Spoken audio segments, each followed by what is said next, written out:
শায়েখ, আমি রাগের মাথায় মাকে থাপ্পড় দিয়ে ফেলেছি,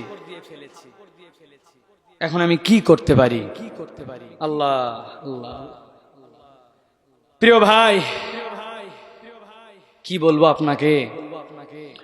আল্লাহ রাব্বুল আমিন কোরআনুল কারীমের মধ্যে বলেছেন, ওয়াকাদা রাব্বুকা আল্লা তা'বুদু ইল্লা ইয়াহ ওয়া বিল ওয়ালিদাইনি ইহসানা। আল্লাহর ইবাদতের পরে সবচেয়ে বড় আপনার ইবাদত পাওয়ার হকদার, সবচেয়ে বড় কথা শোনার জিম্মাদার, যার কথা আপনাকে শুনতে হবে, তিনি হচ্ছেন আপনার পিতামাতা। আল্লাহ বলছেন, ওয়ালা তাকুল্লাহুমা উফফিউ ওয়ালা তানহারহুমা ওয়া কুল্লাহুমা কাওলান কারীমা। উফ শব্দ বলো না, এহেকার দিয়ে কথা বলো না। আমার বাপ মার সাথে আমি ঝাড়ি দিয়ে কথা বলি না, কথাই বলবো না। আল্লাহ বলছেন জি না, ওয়া কুল্লাহুমা কাওলান কারীমা। চুপ করে থাকবি হবে না, বাপ মায়ের সাথে সুন্দর করে কথা বল। তাবেঈদের মধ্যে থেকে আসে ইবনে শিরিন থেকে সম্ভবত একজন মক্কায় এসে বলতেছে, আমি কি আমার মায়ের হক আদায় করতে পেরেছি? কি করছো মায়ের? বলে, আমার মাকে আমি মাথার মধ্যে করে মিশর থেকে নিয়ে আসছি, আসার পরে আমি হজ করাইছি, তাওয়াফ করাইছি, সাই করাইছি, সব করাইছি। আমার মাকে কোলে করে আমি হজ শেষ করাইছি, মিনা মুজদালিফা আরাফা। আমি কি আমার মায়ের হক আদায় করছি?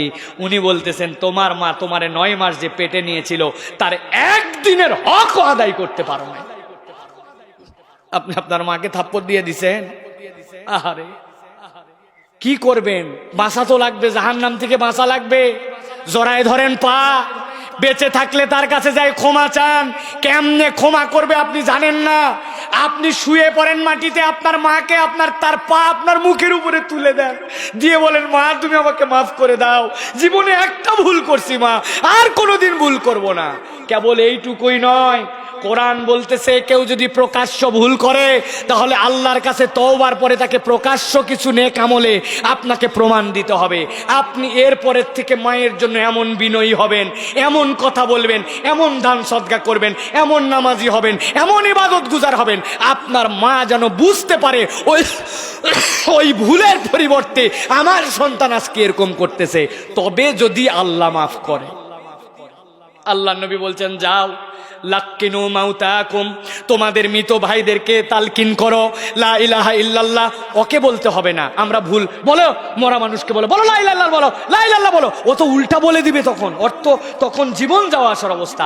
আল্লাহ নবী বলছেন, পাশে যেয়ে বলো লা ইলাহা ইল্লাল্লাহ, লা ইলাহা ইল্লাল্লাহ। ও যেন মুখ দিয়ে বলে। ইয়া রাসূলুল্লাহ, সাহাবীর তো কালেমা আসে না, সাহাবীর কালেমা আসে না। আল্লাহ নবী বললেন, তাড়াতাড়ি তাড়াতাড়ি তার মা আছে কিনা খবর দাও। মাকে ডেকে নিয়ে আসা হলো।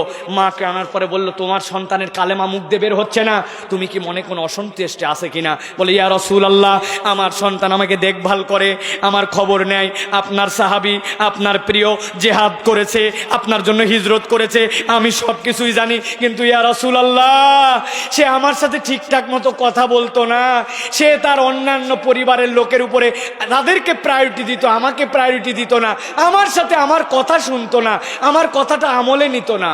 আল্লাহ নবী বললেন, কাঠ নিয়ে আসো, আগুন নিয়ে আসো। ও তো যাওয়ার পরেও জাহান্নামে যাবে, দুনিয়াতে জ্বলায় দাও, আগুন দিয়ে জ্বলায় পুড়ায় দাও। মায়ের মন নরম, আমার সন্তানকে পুড়ায় দিবেন কেন? বলে, তুমি যদি তারে ক্ষমা না করো, পরকালে এই দশায় হবে। উনি বললেন, ইয়া রাসূলুল্লাহ, আমি আমার সন্তানকে মাফ করে দিলাম। সাহাবীরা দৌড় লাগাইছে, যেয়ে দেখে বলতে হয় নাই, বাহির থেকেই তার কালেমা শোনা যাচ্ছে। মায়ের সন্তুষ্টি জান্নাত, বাপের সন্তুষ্টি জান্নাত। মায়ের অসন্তুষ্টি জাহান্নাম, বাপের অসন্তুষ্টি জাহান্নাম। আপনি তওবা করেন আর পিতামাতার খেদমতে রত হয়ে যান, যেভাবে হোক আপনাকে মাপ নিতে হবে। আল্লাহু আকবার, গায়ে হাত তুলে ফেলছেন আপনি। অথচ এরকম অনেক সন্তান আমাদের আছে, মাকে তুই তুকারি করে, হাঁকার মারে, মাকে গুনেই না। একটু আগে আয় বাপ, একটু বাজারে যা বাপ, একটু এই কাজটা করে দে রে সোনা, এই ওদের সাথে মিশিস না রে, এই তুই এরকম করে চলিস কেন, চুলটা এরকম কাটলি কেন, বাপরে তোর আচরণ এরকম কেন, রাখাম উল্টো পাল্টা কথা বলবে না বেশি। এরকম ঝাড়ি দেয় কিনা? এই ঝাড়ি আপনার জাহান্নামে যাওয়ার কারণ হবে। আল্লাহ আমাদেরকে বুঝ দান করুক, বলেন আল্লাহুম্মা আমিন।